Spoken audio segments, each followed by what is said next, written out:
Hey guys, how you been? Sorry I haven't posted in a while. I've been working on a few larger projects that had taken me some time to get together, but I figured I'd make a video about the new Total War Saga announcement because you know I like discussing these games with you guys. So as one of the 3 people on the planet who actually like Thrones of Britannia, I will say the Troy game looks, well, alright, let me start with this. I like the idea of it a lot. The Iliad, tomato, is sort of the closest thing in the Western world that can be compared to Romance of the Three Kingdoms. So it probably doesn't surprise you that the idea of a game about the Iliad appeals to me. According to some news about it, and also from what we see in the trailer and the few videos they released, it's going to lean more towards the mythological aspect of it, but still kind of be historically grounded as you compete to earn favor from the gods, but also taking a lot of historical inspiration, kind of like Three Kingdoms. Makes sense to me, because the Iliad is sort of like the moon landing. Whether it happened and how it happened is going to depend on who you ask and how much they've had to drink. Now, I can imagine that those who prefer the more historically grounded Total Wars might not be pleased by this, and I can easily understand why. But let's dial it back a little bit in case you have no idea what the fuck we're even talking about. What is the Iliad? Well, to put it simply, the Iliad is an ancient epic poem written sometime around the 8th century BC, but the story it tells takes place a few centuries earlier, during the height of the Bronze Age. The basic gist of the story is that of the Trojan War. Menelaus, the king of Sparta, has a beautiful wife named Helen. During a diplomatic mission, the Prince of Troy, Paris, uses his favor with the goddess Eris to get Helen to fall in love with him, and he steals her away back to Troy. Menelaus, naturally upset, hits up his big bro Agamemnon and Mycenae, and the duo assemble a coalition of some of the biggest names in ancient Greece to gather their armies, sail to Troy, and get Helen back.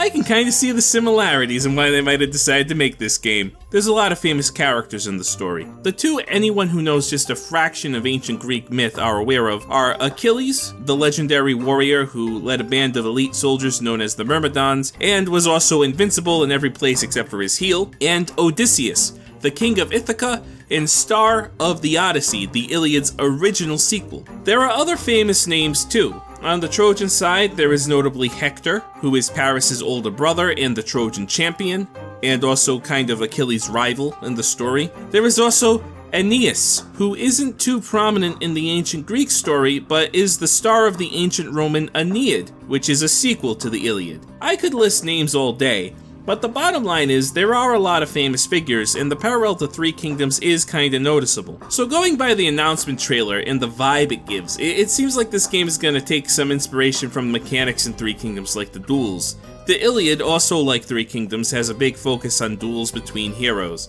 so it makes sense if they were to bring that mechanic over to this game. I hope it's not an unbalanced mess of shenanigans though, like how it is in Three Kingdoms, let me tell you that. And I also hope that they do something to make it, I don't know, happen a little faster, because watching the same animations over and over for like 4 minutes it gets old. So that being said, I foresee this game having some problems.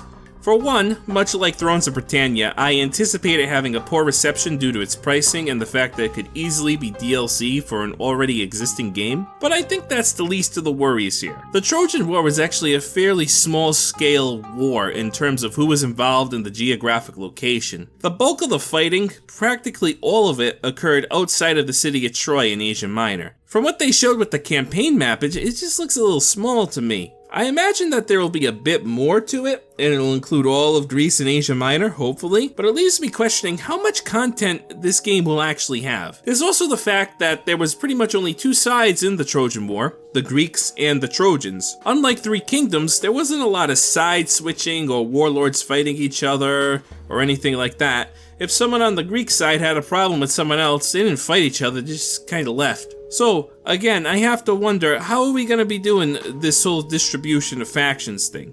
According to the Steam page, it's going to have 8 iconic heroes that we choose from. But even then, does that mean I won't get to have Odysseus and Achilles in the same army? Will there be a confederation system? How are alliances going to function? Will I be able to betray my fellow Greeks and side with the Trojans? How is Troy going to work? Is it going to be one entity, or are there going to be multiple Trojan factions? These are all things that are really making me scratch my head, and I kinda wanna know. But honestly, you know what this game sounds like it's ripe for? Age of Mythology mod, baby. Ancient Greek semi-mythical setting? Check. Need to earn favor from the gods? Check. Legendary heroes? Check. Seems like a no-brainer. Some modder is going to find some way to add Arkantos and the Atlanteans to this game at the very least, I hope. Unfortunately, from what I understand, the Thrones of Britannia tools for modding weren't too versatile, so maybe not. Wouldn't that be fun? I mean, just think about that for a second, like having Minotaurs and Cyclopses and crazy shit and fucking meteors and lightning bolt. Listen, I would enjoy it. I think most people would. My wishful thinking aside, this game does have the opportunity to really develop the idea behind what makes a Saga game and make them stick out and be different than both the historical titles and the fantasy brand. While I liked Thrones of Britannia, it honestly didn't feel any different from the main historical games besides just being smaller in scale. Though I will compliment them and say they did manage to make a small area like the British Isles feel rather large, so they could easily do the same for Greece and Asia Minor, I hope. How are you guys feeling about the game? I plan on getting it, probably just so I have content for this channel down the line, but I have a feeling its reception is going to be lukewarm upon release. Who do you think the 8 characters are going to be? I think the shoo-ins are obviously Agamemnon, Achilles, Odysseus, and Hector. Possibly also Paris, if he's separate from Hector. Menelaus is pretty obvious too, especially because he's from Sparta, and we know that Sparta is kind of like the meme faction of the ancient Greeks. Ajax is a pretty famous character, so I'd be surprised if he didn't show up in some respect either, as his own character or in the forces of someone else. I wouldn't be too surprised if we saw Aeneas and he had a campaign that was kind of based on the Aeneid. I gotta get back to work now, but I'll be in touch with some videos in October if things continue proceeding smoothly. So in the meantime, let's talk about this game.